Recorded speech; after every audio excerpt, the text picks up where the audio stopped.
Hello, everyone. Welcome to Take the Black Live, the weekly show where myself, Dan Selke of winnerscoming.net, and Mia Johnson of dorksideoftheforce.com talk about all the most important things going on in the world at the moment. We're talking, Game of Thrones. We're talking Star Wars. We're talking Wandavision. We're talking Spice We're talking dragons.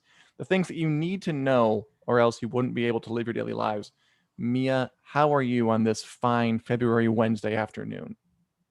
Oh gosh, I ended up getting myself sick. We just had a ton of snow Sorry. plummet us over the weekend, the long weekend. So I was like, I have to go get all the snow off of my car. And I seen it's like I 5 inches of snow layered thick.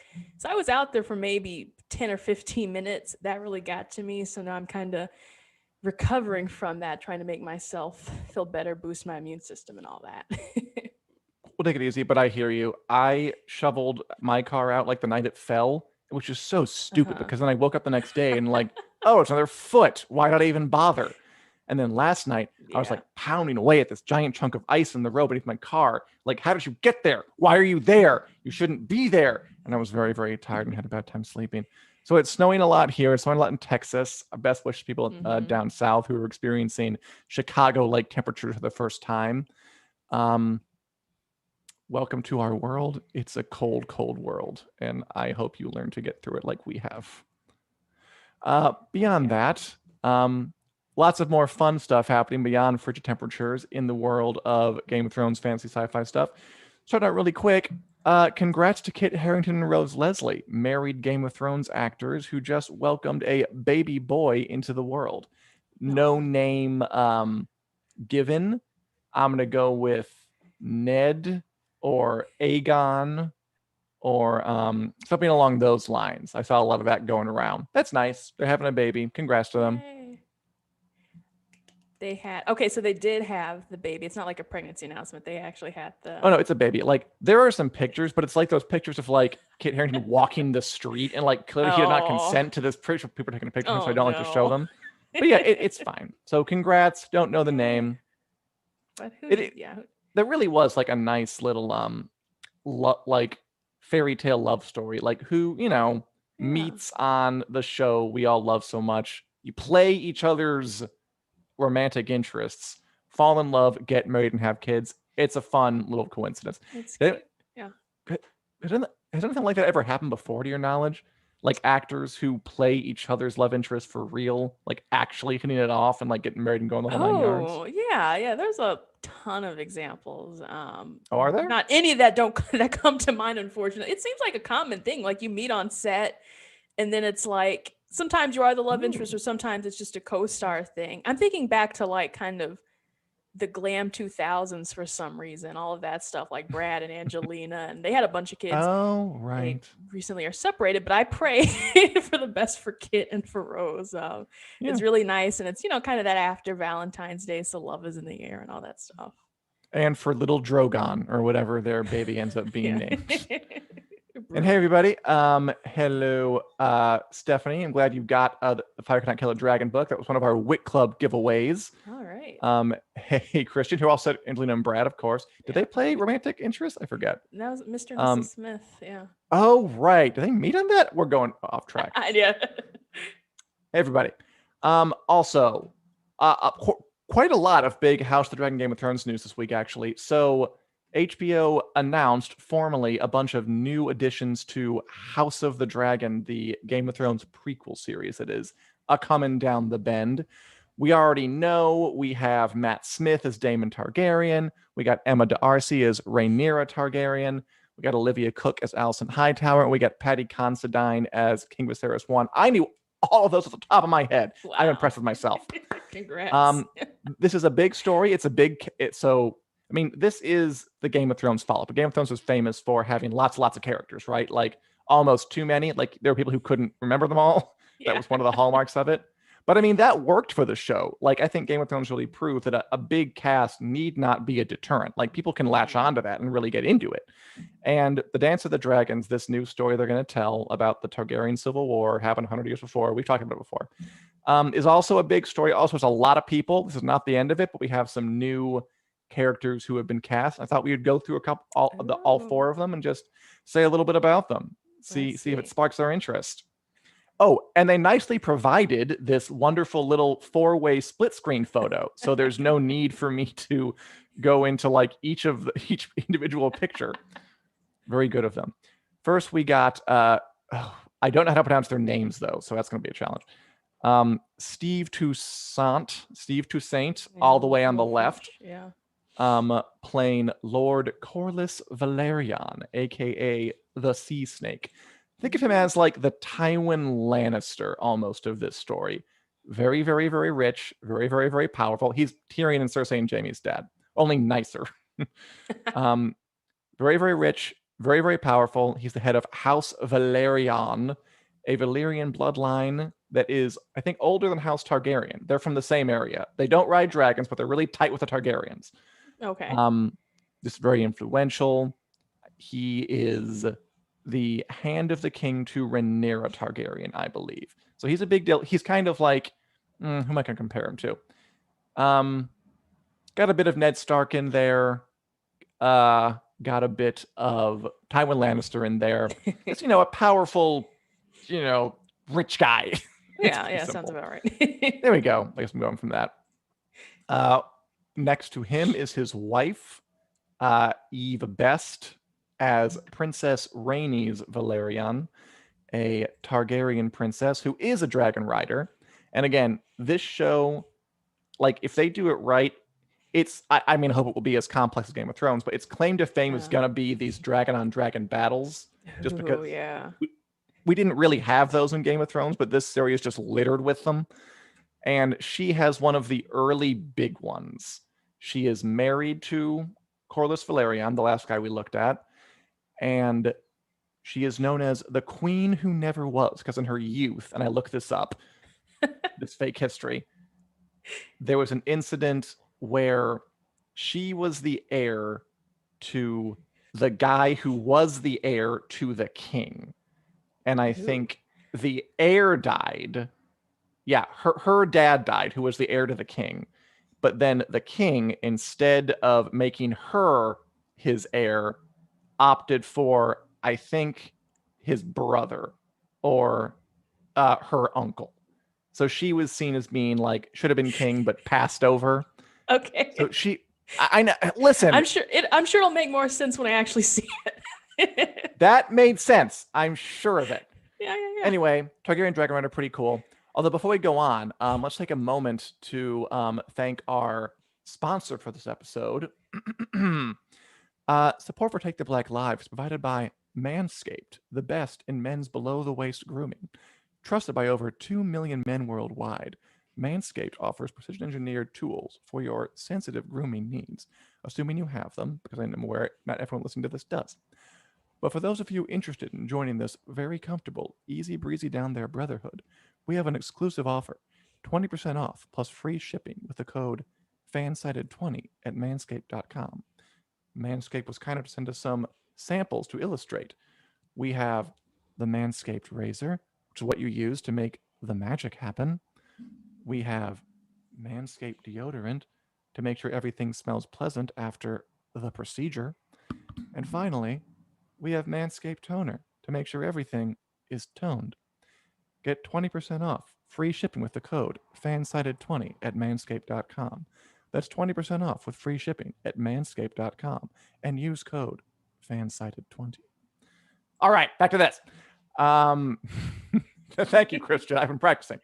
Because we don't do a lot of ads on this show, so it's been exciting to kind of have to, I don't know, get into something new like that. Oh, yeah.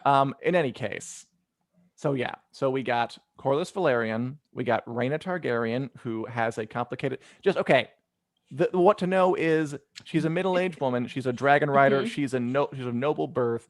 And when she was young, she should have been the heir to the throne, but she was passed over basically because she was a girl.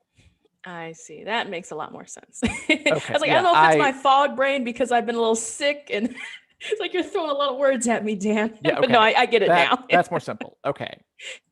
She's a cool character. All right. Then we have,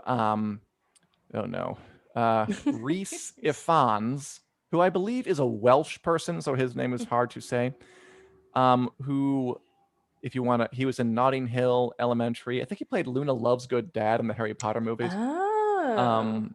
As Otto Hightower, the hand of the king to Viserys Targaryen, and the father of Alicent Targaryen, who is the mother of one of the main claimants to the throne in this story.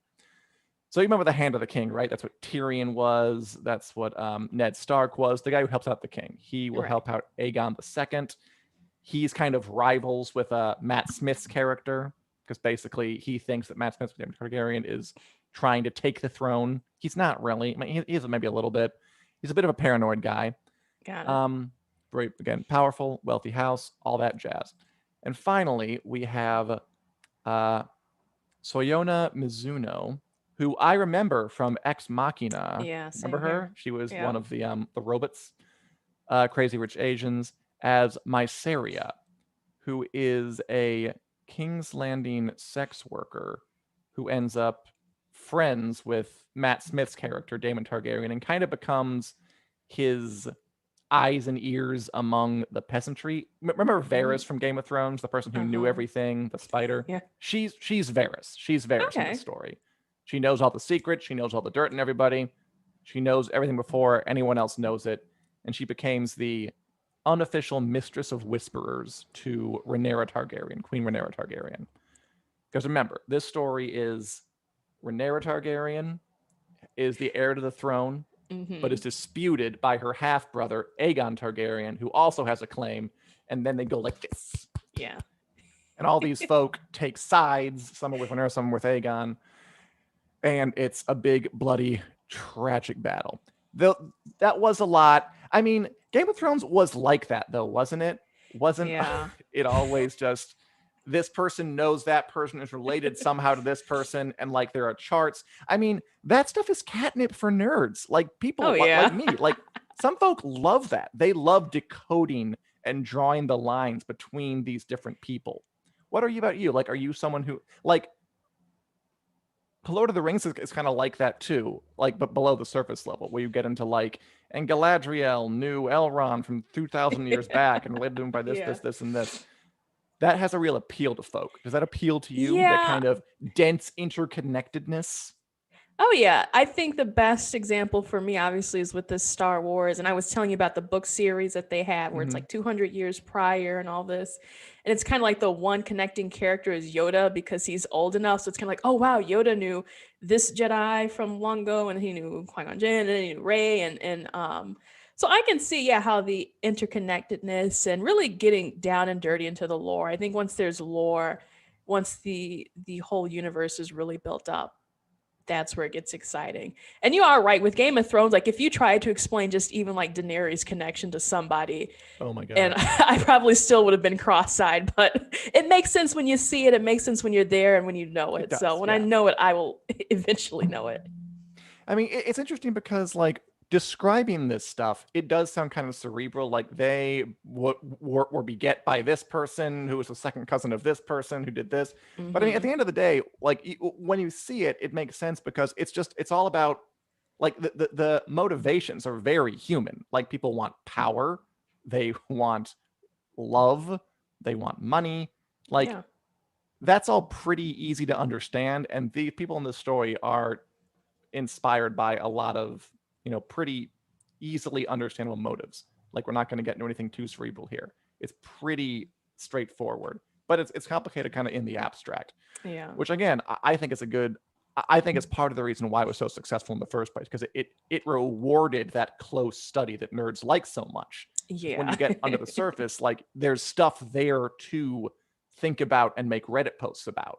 Like it's not just kind of understandable on the surface, which I think is a selling point. But yeah, it's a lot. And I'm looking forward to seeing who else they cast. I love that it's moving along. I think they start shooting in April, I believe. Wow. So this is happening. Wow, it's happening. Yay. It's happening. Oh my god. And yeah, I will say, this is a sad story. Like, I think they've announced 8 cast members. Like 2 of them survive the story. But I won't tell you which ones, but Okay. that's the kind of story this is. So we'll Yeah. see how it goes when it gets there. In, I guess, also another sad story, but good news. We've talked before about how HBO is making a series based on The Last of Us, a very popular video game from Naughty Dog and Sony. Have you played it, by the way? I haven't. I liked it quite a bit. I haven't played it, but I've watched through both of the Right. first and the second. Cool. Yeah, very good game. Kind of zombie apocalypse, which is a cliche at this point, but I mean it's a cliche because it works apparently. Two people, Ellie and Joel, going across the zombie ravaged American wasteland to try and find a cure, or I think she is the cure. They get her to a science place. And they cast the two leads, and they're both Game of Thrones veterans. Ta-da. So as Joel, we have Pedro Pascal, who frankly by this point has moved way beyond Game of Thrones veteran. Yeah. He's kind of become maybe like the most successful person to come out of that show. Like he was in The Mandalorian, he's in Wonder Woman. He was in that Spy Kids, but it wasn't Spy Kids Netflix movie. I forget what it was called. We Can Be Heroes. He'll be playing Joel. No helmet off. Yeah. So Joel's Face like reveal.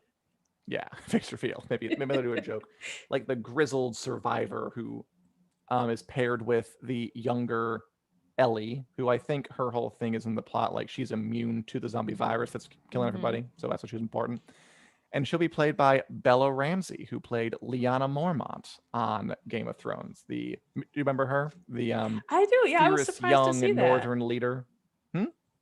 I was surprised to see that they had cast her, being a Game of Thrones alum. And I was like, oh wow, that I don't know. I'm like, was this planned? Did you guys really want to do that? Bring two of these people back? But I mean, I think it works because she was pretty fierce in the show, and that's all. That's all that Ellie is. She definitely gives Ellie vibes. Like it's not a bad casting choice at all. I mean, I'll be honest. I feel like Pedro Pascal is almost too easy an option. Like, yeah. Do you know what I mean? Like he's so out there right now, and he's so huge, and he's so blowing up. I felt like we need a guy who can like grow a 5 o'clock shadow. Call Pedro, like without thinking of anything else. He'll be good. I mean, he's a good actor. Yeah. I don't know when he'll find the time. Oh, that for sure. Because we've got Game of Thrones, not Game of Thrones. If only. Was that Mandalorian season 3 is supposed to be shooting in a couple months or something like that. I don't know what other projects he has to do, but I guarantee you he has some though. Yeah, right? I mean, like there has to be something of his profile. Yeah, it is kind of weird though, because I think of Joel as like kind of this grizzled older man, and not super old, but not that I can't see Pedro Pascal doing it, because you're right, he can probably just do it as well as any other role. But yeah, I was like, that was to me very unexpected, but also very 2021 sort of casting announcements. I'm like, I cannot be mad. Yeah, I mean, it does feel a little bit trendy almost to cast Pedro Pascal as your leading man. But again, he's a very good actor, and I mean, I'm sure he can pull off grizzled. I don't see why not. So yeah, very cool. They have two Game of Thrones veterans. FYI, when they were making this into a movie, like 7 years ago, because this has gone through some permutations, they were going to cast Maisie Williams as Ellie, who played Arya, which I think would have been great. But then I can see that. Development hell happened, and she ended up aging into her 20s, and now she's too old to play her. So they got Bella Ramsey, which is also a fine choice. And they're both on the HBO like Rolodex, I guess, from Game of Thrones. So like maybe it was an easy call to make. But, and people are always with that. They've been saying Pedro Pascal has really been playing these father figures lately, obviously with the Mandalorian and Baby Yoda, Grogu, and even like in Wonder Woman, he had his son, and that was really like a central part of his character was protecting his son. I guess in We Can Be Heroes, he did that too, where he was a parent. Yeah, I guess that there might be one more, but it was like, yeah, he's typecasting himself now, but it's not a terrible typecast. I like it. Dads are cool. Dads are in. I remember when we were talking about the Tales of Dunk and Egg spin-off series they're making for Game of Thrones, and Corey pointed out that the whole premise, which is like this big burly hedge knight travels around with this like much smarter young boy prince. He compared it to the Mandalorian, Uh-huh. and I started thinking like, like hero and sidekick is really a really really old story formulation that I Yeah, don't think Lone Wolf anyone and can lay Cub, yeah. claim to. Yeah, from like I don't know, like Don Quixote and Sancho or something. Like this has been around for a long time. Oh yeah. And but I mean, again, it's one of those things that works. And if you can combine older grizzled person with young peppy sidekick formulation with zombie apocalypse cliche, Ooh, you have boom. gold.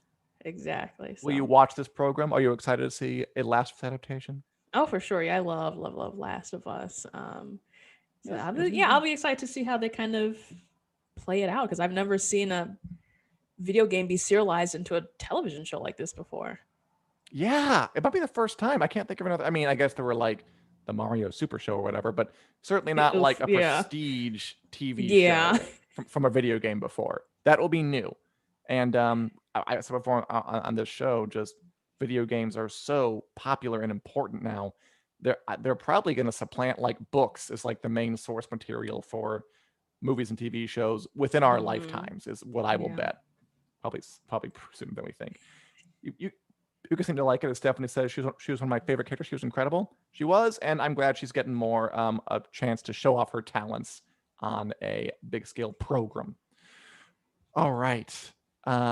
Anything else was out either of these Game of Thrones stories? Maybe before we wade into a hot potato field. Oh gosh, no, I think that's all I had to say. I'm excited to see that come through Yeah, at me some too. point. All right. Also in the news, I mean, quite a lot of stuff happening this week. Frankly, um, the Justice League thing is coming out. They Hmm. might make a second season of Lovecraft Country. I'm looking forward to that. Also, there was big news when The Mandalorian and Disney announced on social media that it was firing Gina Carano, the Hmm. actress who played Cara Dune in The Mandalorian, following I mean, like stretching back a few months, like a string of pretty Yeah, inflammatory tweets. If you want, we can get into exactly what she said, but we'll just end with she's inflammatory. And yeah. Disney's statement was that Gina Carano is not currently employed by Lucasfilm, and there are no plans for her to be in the future. Nevertheless, her social media posts denigrating people based on their cultural and religious identities are abhorrent and unacceptable. Apparently, according to sources, they were like looking for a reason to fire her for a while because she's been doing this for a while, like I said. Yeah.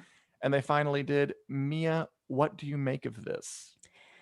Yeah, it's a tricky situation to me because it almost verges on the J.K. Rowling stuff. And there's a theme too of kind And the of Joss the Whedon stuff, and like there's a lot of this going around. in a way, because I've been very conflicted recently about, Mm-hmm. at what line do we take cancel culture? I think for sure Sure. the Joss Whedon stuff, he was a harasser. He, has all these awful claims about how he's treated people throughout his career. But there's something in me when people just, it's like when people tweet, the best way to say it is dumb stuff on Mm-hmm. social media. It's like, my first question is why?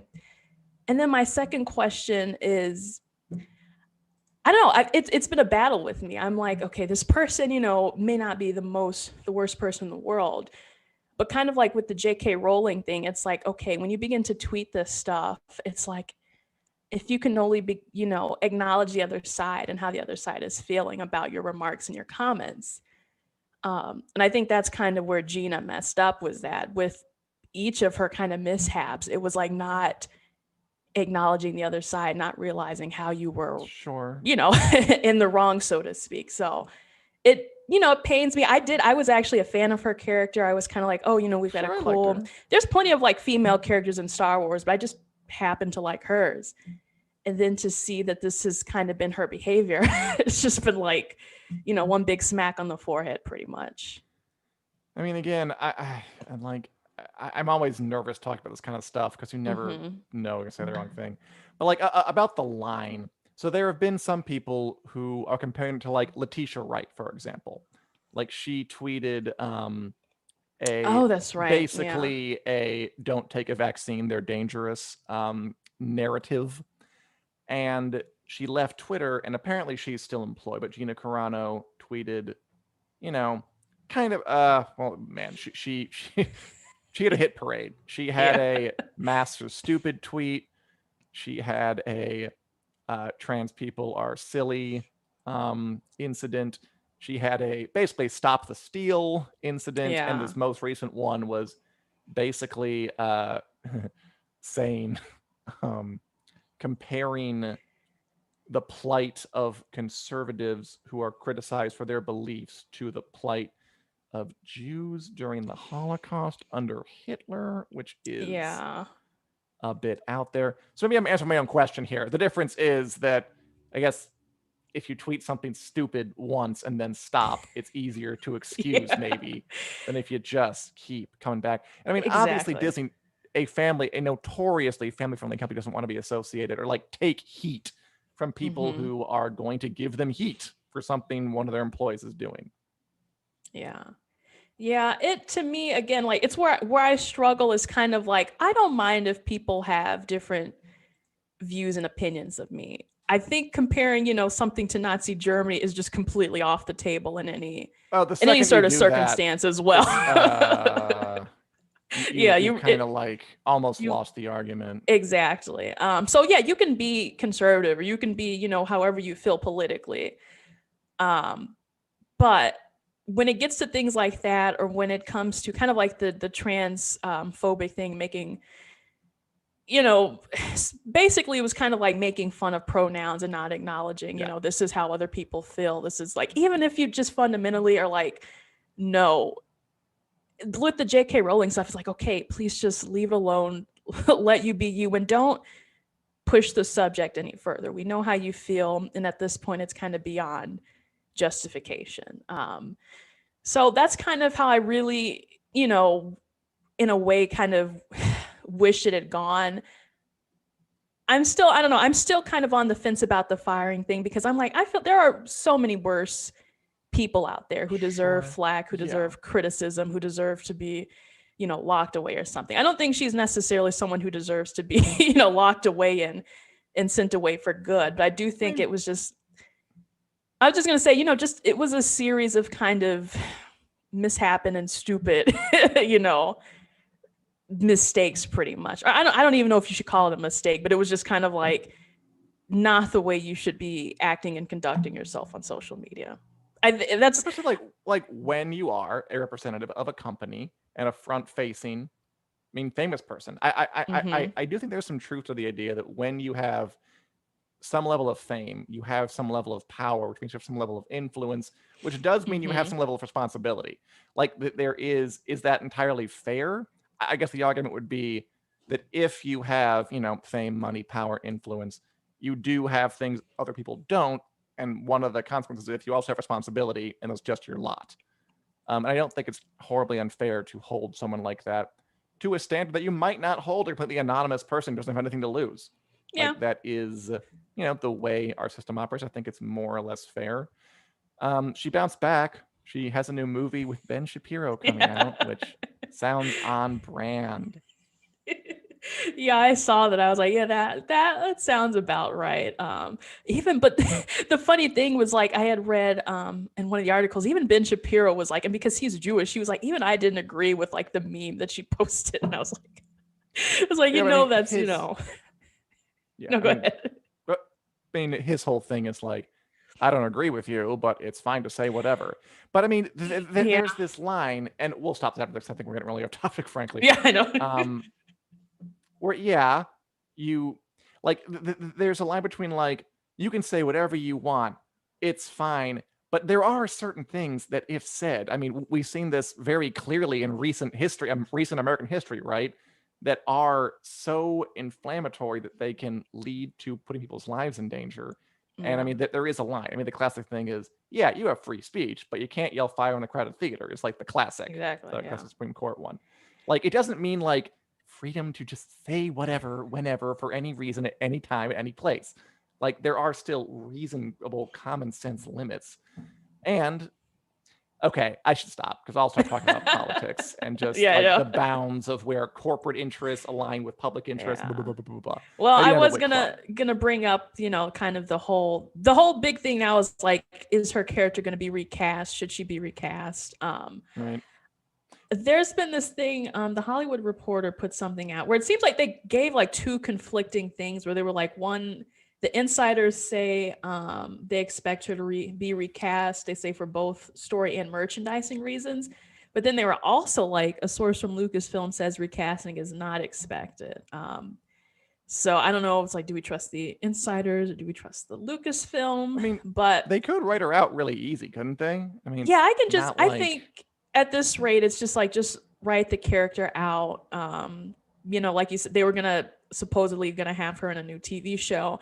And I of think course they were. yeah, yeah, that just sounds like, Star Wars. But I think they can pivot enough to kind of make things work where you don't have her character and some people argue like her character wasn't super important to the plot anyway, so there's not a It lot wasn't that you have to really. clean up in the first place. So yeah, I'm not 100% like in favor of recasting. I think they can just kind of end the story where it's at and it would be Yeah, fine. I think it's fine. It's been a big year for cancellations. We'll see what happens next.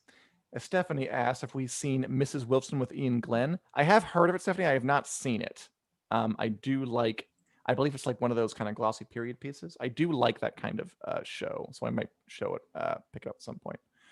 What we have been watching, though, I'm sure we've been watching, is Wandavision on Yeah, Disney oh my Plus, which goodness. is barreling towards the end here and still pretty interesting. Yeah. I think the last episode, I forget what it was called, another TV pun, I'm sure, but it was Hmm. solid. I mean, we have. Oh, it was fully Malcolm in the Middle, by the way, which I Yeah. didn't realize, but my partner did. He's like, Really? "Oh, that's Yeah, what I it don't is." I'm like, "Oh, know. I great." don't know how I realized it with the opening, and I didn't watch that much Malcolm in the Middle, but for some I don't reason it either. just clicked to me. I was like, "Oh, it's Malcolm in the Middle." And then I kind of realized, I was like, "Oh, we're kind of skipping over the 90s to get to the 2000s," which I suppose the last episode was kind of like a late 80s, early 90s hybrid, so that's how they kind of patched that one up. But I think I love this one just for the pure nostalgia, because it's like, okay, this was the kind of show that I grew up watching. The silly like Right. talking to the camera, and I don't know, just all around. It felt like one of those old The Disney Channel cutaways or were fun. ABC. I like Yeah. adding like that kind of more modern sitcom flourish into it. It Uh-huh. made it a little more Yeah. funny. Even the dumb like background music, I was like, oh, this is just also spot on. Yeah, and I mean it's getting juicy. Now we have Pietro, Quicksilver somehow being summoned out of time and space or Yeah. existence to just be a supporting character in Wanda's journey towards self-actualization. Like, is he a Mhm. real person? Is he a construct? I don't know. Yeah. Yeah, that's what's tripping me up, because he knows about everything and he knows more than Vision. Like Vision just kind of figured out, hey, something is wrong. But Quicksilver actually knows, like, Wanda is creating this universe. She's manipulating. He's like, where did you find all the children? And she's like, Oh yeah, I which one of the I children? what? So yeah, it's really, it's like the more I watch, in a way, the less it makes sense, but in a good way. Because every time I have a theory, I'm like, oh, that might not be it anymore. This could be something completely different. Remember my theory about everyone there being willing participants who just want to escape reality? That was wrong. Yeah. Damn, I was real wrong. But it's fun to be Completely wrong off the with this rails. too. I like to have my expectations subverted, and I mean, I feel like a lot of things are basically cleared up. Like we know it's her yeah. doing it. We know it's her powers. I don't know where Quicksilver came from. I don't know where the kids came from. But like she took this town hostage. I mean, I assume we'll get answers to the other questions pretty soon. My interest right now is like, how are we supposed to be feeling about Wanda herself? Because here Yeah. is someone who, I mean, is torturing people. She is like torturing thousands of Yeah. people, like every day, every minute. But it's still kind of focused on her journey. You had like Monica saying, like, I can reach her, and I can help her. Like, honestly, do you want to reach her at this point? I Like, know. she's committing a bunch of war crimes. Yeah. Like, Yeah, that's do you feel sympathy for Wanda, who is the main character, or is she like of the villain we're supposed to root against? Yeah, they really are making that complicated for you. And at first, yeah, I was kind of, I think I still am in a way rooting for her. But to me, the really serious or kind of bold thing to do, in my opinion, is for Marvel when this actually comes to a close, is to see how they hold her accountable for her actions and don't just say, oh, it goes away with a poof. And I will say, I've been looking into the whole, you've seen like the Mephisto stuff, and they're like, is this the Yeah. real villain? And I just watched a video. It's like a 1 minute Marvel video about him. And basically they explained how he works. I didn't know who he was that he's kind of like one of those people where you make a deal with the devil. So if you want something, he can make a bargain with you and, exchange for Lord knows what. And part of the bargain is that he will make you forget what, that you ever made a deal with him in the first place. So I've been kind of curious to figure out, I'm like, well, are they going to do this and just kind of blame it on him, say she was desperate, I she made a hope not. deal. And then they were like, only someone like Doctor Strange can defeat him. And I was like, oh, yeah, we've heard the whole Doctor Strange That'd rumors be fun. about that Yeah. being connected too. But yeah, to me, it takes away kind of the Mhm. seriousness of holding her accountable and just saying, Yeah. right, we'll just blame it on him. So while it sounds interesting, I'm like, ooh, is that what I really want to happen? I'm a little afraid of the ending because like this is by far, I think I could say it, like the boldest they've gotten with anything they've done at Marvel. Yeah. Like they've both in terms of form, I mean, puzzle box sitcom time jumping thing, we drop you in the deep end, don't know what, like Yeah. that's definitely very bold. And character wise, like if they're making the hero the villain, that's bold. That is pretty daring for Disney. But I'm a little afraid at the end they might pull back because we gotta have a happy ending for Disney at the end of the Yeah. day, and just kind of pull their punches. And I just hope they don't. I hope it is her fault, and I hope there's a real reckoning. Yeah. I mean, whether that means she dies or something else, I'm not sure. I hope Mephisto isn't involved, whatever that is. As Christian asks, I forgot this. Who is the scientist they're going to meet? Is that the ones on the outside? You remember the Um, scientist? I was remember them this a mentioning a scientist, but I don't remember what context. who? Yeah, I'm kind of drawing a blank right now. And again, I have All right, fair brain enough. fog from being Also, just sick. fun. I mean, the way she like expanded the bubble and like made all the That was, yeah. military applications into like weather balloons in a circus. That was fun. Yeah. It's just a creative, interesting show. Yeah, I'm excited to see what happens now that Kat Dennings is sucked in. Yeah, what she going And on? her character. I guess And Christian, they're sucked in, or at least some of them are. So, whoever he is, gonna be harder for them to meet them. oh yeah, Scientist. yeah, I don't know. I'm sure it'll be connected to something else that will yeah, come up in another moment down the line. yeah. This one was Watching really anything great else? though. I was really Oh, totally. yeah. My well, I got a nice screener link for a new movie called Flora and Ulysses on Disney Plus. Let me Ooh. just break that down. It enticed me because in the trailer they started out. It's about like a squirrel who has superpowers, and Flora is kind of like Great. this girl who discovers him, and she's like, "Oh my gosh, we have to, I have to protect him." And they opened up the movie and the trailer saying like, you have all these great Marvel superheroes, and they're showing Black Panther and Captain Marvel. It's like, oh, this looks really cool. And she's like, but superheroes don't exist in real life, until she meets this squirrel that gets superpowers in some odd way. It really, it almost has like that Stuart Little sort of vibe to it, where you've got girl and CGI, or kid and CGI animal friend. Sure. But it was slightly underwhelming to me, because I'm like, okay, you're telling me there's going to be a squirrel who has superpowers. So I want to see this squirrel fight some crime and have some superpowers. So I sat through 90 minutes of that movie, where the biggest thing the squirrel can do is kind of do like a power jump and glide like a flying squirrel. And it demonstrates super strength like once or twice. So it has a, go ahead, please. I would like to field a question. Oh no, I'm just saying. Interesting sounding.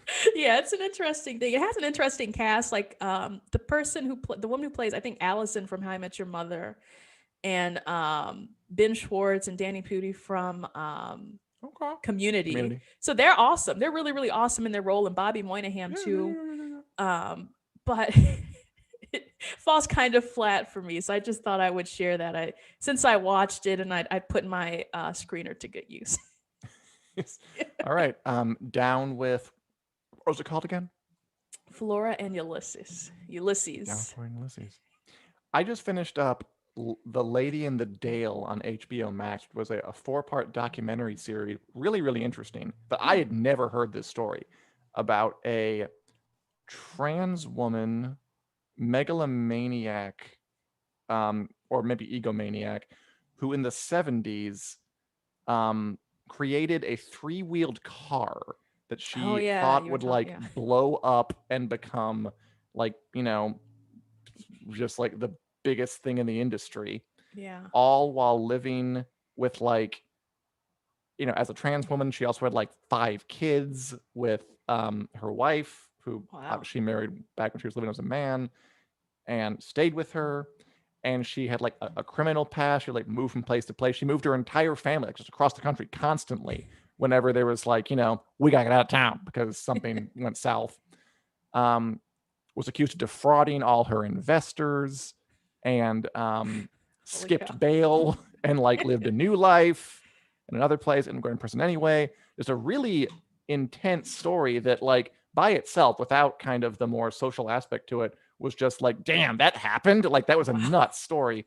But also it kind of examines like the intersection of, was she being pilloried by the press and the courts because of her, her, let's be honest, questionable business dealings. But it kind of intersected with, they kind of went after her for being a trans woman at a time where that just was not understood at all in the wider Right. context. A complicated person that was just worth a documentary because she was very interesting and larger than life. And like one of those folks who like, I don't really want to know you, but I'm glad I know about you, like kind of people. Yeah. That was, how long was the series? 4 episodes, so not that Okay. bad. Like 50 minutes a piece. It Okay. was solid. It was entertaining. Yeah. And yeah, just I'm surprised I'd never ever heard the story because it was like a pretty big deal. She like made this thing and she was like getting investments from all over the world, Wow. and it was like big in the press. Yeah, solid stuff. The That Lady sounds in the Dale good. at Yeah. HBO Max.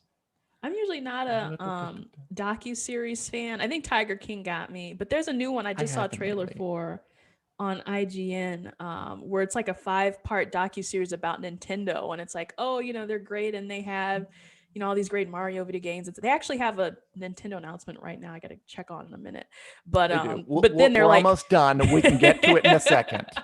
But then they're like, there's also a dark side to Nintendo where they were like holding monopoly on the video game industry, and I was like, ooh, tell me more. So I think that's coming on. That's coming on Crackle of all places. So I'm interested to see that. It's the weirdest Yeah. stuff. Before we go, Christian suggests for the scientists they're going to meet me, Reed Richards, Hank Pym. Who's Rice Banner or Victor Von Doom? Maybe Bruce Yeah, I can Banner. see him because we know they're making a Fantastic Four thing. Yeah. I'm sure it will be someone who's going to connect to the wider MCU that they're building out because that is their like mission statement. They want to build this more and more and more. Kevin Feige is a mad genius who always wants to be growing this thing. So I'm sure I'm sure it'll be a name. It'd be cool if it was somebody brand new, but known in Marvel they hadn't introduced yet. Yeah. Whew, that's about all I have for today, Mia. Right, How about yeah, you? Got anything else to I think mull over? that's it. My writers over here are barking to talk about Nintendo, so I have to go attend. All right. We'll get back to it. Thanks for watching, guys. This is fun. And remember, if you're interested in joining the Manscaped Brotherhood, you can get 20% off and free shipping with the code FANSIDED20 at manscaped.com. Thanks for watching, everybody. We will see you next week at 4 o'clock Central Standard Time at book page and YouTube channel. Adios and have a pleasant day. Bye.